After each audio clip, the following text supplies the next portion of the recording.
começa agora mais uma edição do programa Conexões Criativas na TV Ambiental, a TV que te reconecta. No programa dessa semana, você vai conferir como a informação e a educação podem fazer a mobilização das pessoas nas comunidades mais carentes. E ainda uma entrevista com um consultor especialista em gestão empresarial e como a educação pode mudar o destino das pessoas.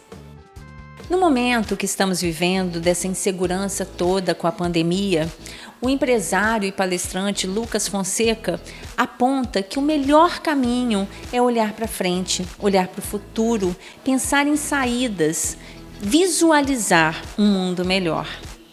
Na entrevista com o empresário e palestrante Lucas Fonseca, vamos saber da sua história de vida inspiradora, que tem a comunicação como caminho que o trouxe até se tornar um empresário e educador.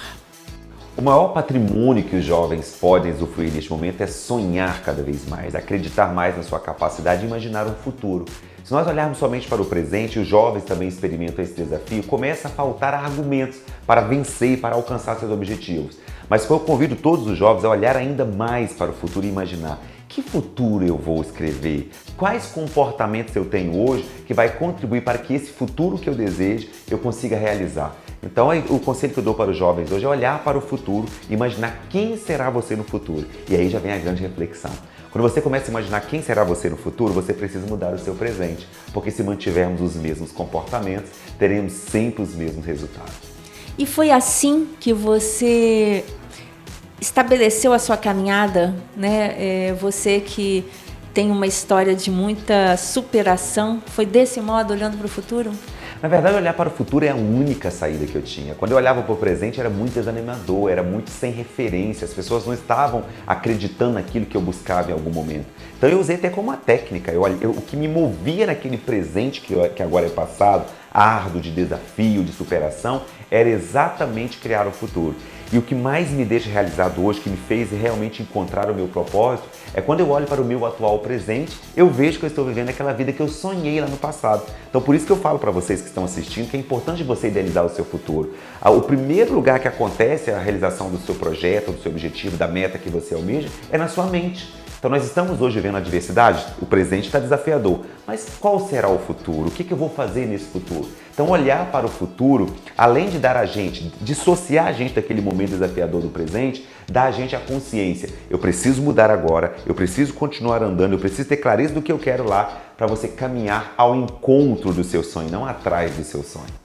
Você, Lucas, é uma inspiração para esses jovens, né? Porque você teve uma história de dificuldades, né? Como é que começou lá atrás o Lucas Fonseca? Me conta um pouco assim, em que lugar você estava e aonde você chegou. Quando eu olho para a minha história, eu olho para o passado, eu olho até com muita gratidão por ter acreditado em mim. Se eu pudesse voltar atrás, eu faria tudo de novo. Mas foi uma história realmente de muito desafio, de um jovem adolescente, semi-analfabeto, alguém que não tinha condição financeira, cultural, cheio de limitações, de crenças, imposições, padrões, que eu precisei quebrar todos esses paradigmas. E era bastante solitário isso. Seria lindo dizer agora, mas lá no passado tinha alguém me apoiando, alguém que acreditava em mim. Não. Às vezes era muito solitário mesmo. Então quando eu olhava para o futuro e imaginava que eu seria palestrante, que eu seria treinador, era um palco solitário. Era às vezes eu ter que trabalhar comigo, acreditar ainda mais em mim, porque o cenário que eu pertencia não condizia com a realidade que eu buscava para mim. Só que dentro da gente existe um cenário que a gente quer criar. Então quando eu olho para o Lucas do passado, eu diria para ele: Lucas, saia mais rápido daí. Vai viver o seu legado, vai ver o seu objetivo. Talvez eu demorei um pouco mais para alcançar os meus objetivos, que eu me mantive ainda dentro de uma crença que eu deveria convencer as pessoas a acreditarem que era capaz. E depois eu percebi não, que aquela história, que aquele legado era a minha história, não era a história das pessoas que estavam comigo.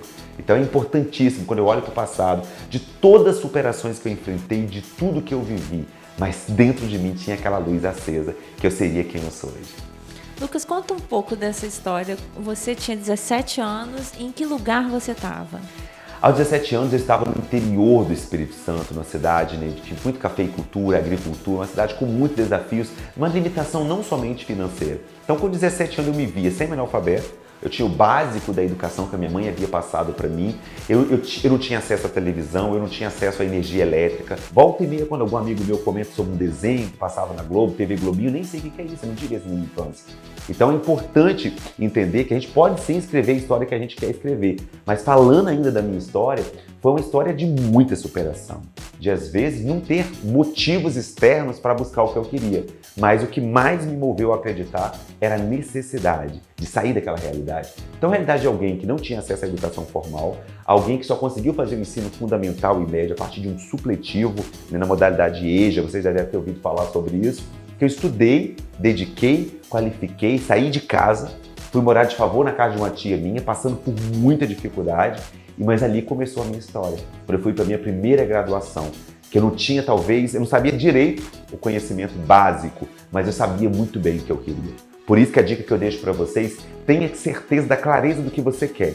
Depois que você tem a certeza da clareza do que você quer, você só precisa encontrar o caminho. Só que às vezes não é encontrar o caminho, é você criar o seu próprio caminho. Quando você cria o seu próprio caminho, você está caminhando para o objetivo que você almeja. E hoje você está à frente de uma instituição de educação, trabalhando e formando pessoas. Como é isso, né?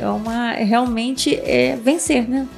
É vencer e, na verdade, é ter a certeza que eu posso ser inspiração. Todas as minhas empresas, atualmente estou com 3 segmentos, terei 10 até 2030, quem me conhece sabe dessa meta minha, mas todas as minhas empresas serão pautadas no desenvolvimento.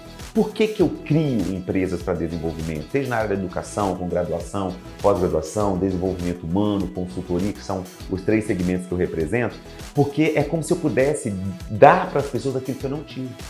Eu adoraria ter tido lá no passado a oportunidade de me autoconhecer mais.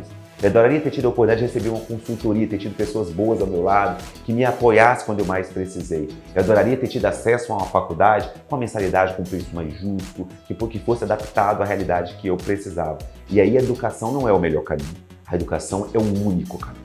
É o único caminho que nós precisamos percorrer para alcançarmos nosso objetivo. Porque não existe mais profissão de sucesso. Existe profissional de sucesso. E o profissional de sucesso é aquele que fez do conhecimento a sua armadura, o seu alicerce, para ele alcançar o seu objetivo. O Conexões Criativas vai para um breve intervalo e voltamos já. Programa Conexões Criativas, com Ivana Esteves. Oferecimento Cult Boutique. Arte e estilo para você criar a sua própria moda. Aberto em dias pares. E G-Crio, tinta boa de verdade.